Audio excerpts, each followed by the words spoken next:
our eternal home. I create new heavens.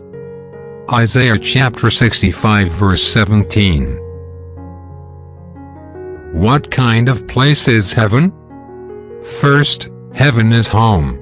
The Bible takes the word home with all of its tender associations and with all of its sacred memories and tells us that heaven is home. Second, heaven is a home which is permanent. We have the promise of a home where Christ's followers will remain forever. Third, the Bible teaches that heaven is a home which is beautiful beyond every imagination.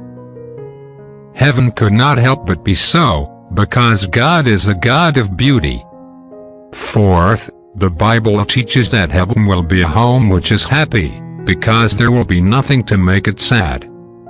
In heaven, families and friends will be reunited.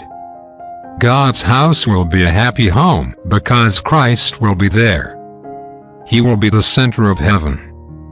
To him all hearts will turn, and upon him all eyes will rest.